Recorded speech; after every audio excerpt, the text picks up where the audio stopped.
jueces, Poder Judicial, Suprema Corte de Justicia, es lo que acaba de decir el presidente López Obrador hace unos momentos. Sofía. Buen día, Ciro. Buen día, ministro. Después de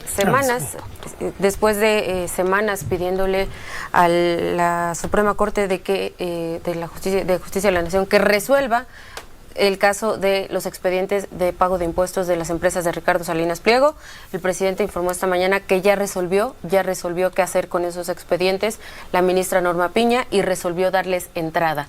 Es decir, que la Corte va a conocer una vez más sobre estos expedientes. Dice el presidente que está molesto el presidente por esta decisión de la ministra Norma Piña.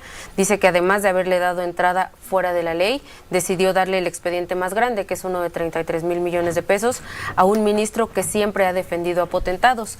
Dice que el de 2,000 millones se lo dio a una ministra más decente. Dice el presidente que procedería en este caso. No dijo los nombres. No dijo los nombres de los ministros. Incluso dijo, no voy a dar los nombres, ustedes reporteen. ¿Qué procedería en este caso? Dice el presidente, denunciarla y pedir juicio político en contra de Norma Piña. Pero imagínense si hiciéramos eso. No, hombre, si ahorita fueron a la OEA, dice el presidente, después irían a quejarse con el rey de España o al Departamento de Estado de Estados Unidos. Es evidente que están violando la Constitución, dice el presidente. Arturo. Sí, aquí me gustaría tratar de explicar en términos técnicos por qué es la molestia del presidente. En primer lugar, hay que señalar la disparidad para admitir los procedimientos que tiene la ministra Piña.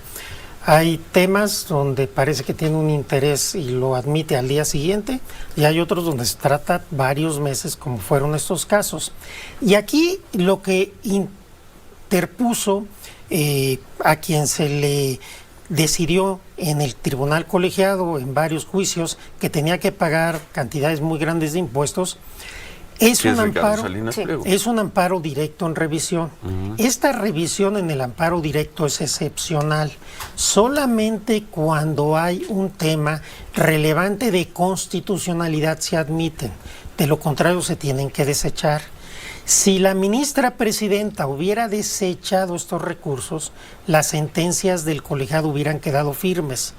Al admitir ella el recurso, está abriendo una posibilidad de que en la segunda sala, donde hasta el día de hoy hay una mayoría en estos temas en contra del gobierno, pudieran revertirse estos fallos en contra de las empresas, efectivamente, Ricardo Salinas. Este es el malestar del presidente, que se admite un recurso excepcional después de mucho tiempo, y además cuando la presidenta tenía la facultad de haber concluido el asunto, toda vez que dudo mucho que estos temas pudieran tener una vinculación o trascendencia de esta envergadura para poder ser admitidos.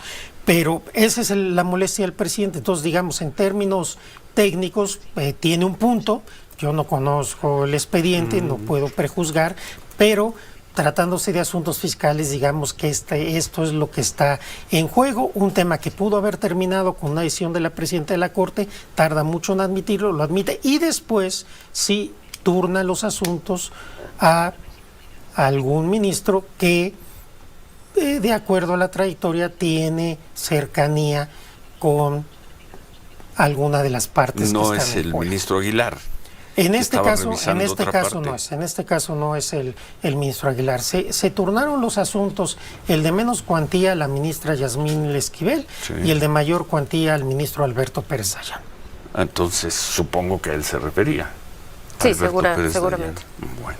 Y bueno, le preguntan también sobre este recurso de contradicción de criterios en materia electoral por el tema de la distribución de diputaciones, un recurso que metió el PAN ante la Corte, que fue admitido por la presidenta Norma Piña.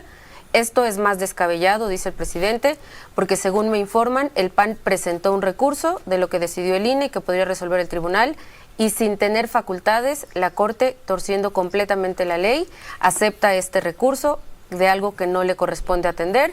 Dice, a lo mejor es porque en la Corte le dan entrada a todo. ¿Podría explicar esto? Sí. A ver, esto es interesante. Parecería ser, lo hago muy rápido, parecería ser una especie, como se dice en el medio, de chicana. Presenta el PAN una denuncia de contradicción de criterios entre la Corte y el Tribunal Electoral, indebida porque no interpretaron el mismo precepto. Ya desde ahí se debió de haber desechado por notoriamente improcedente. Pero ojo, la ministra Piña lo admite al día siguiente. Por eso decía que depende de los asuntos. Bien. Y se lo turna al ministro Juan Luis González Alcántara, a quien le turna todos los asuntos relevantes en contra de la 4T, y además son los dos ministros que tuvieron que ver con la cena con el presidente del PRI. Creo que su idea es tratar de intervenir y de hacer alguna medida para tratar de intervenir y vulnerar la decisión que mañana tendrá que tomar el Tribunal Electoral sobre la integración del Congreso de la Unión. Calientitas mañanas. Sí, gracias, bueno, Ciro. Gracias Arturo Saldívar. Son las 8:54 y debe seguir el presidente en esos temas. Sí, dice que lo que hacen es poner en mal a las instituciones que ellos representan. Bueno. Norma Piña con la Suprema Corte. Bueno, muchas gracias. Gracias, Arturo.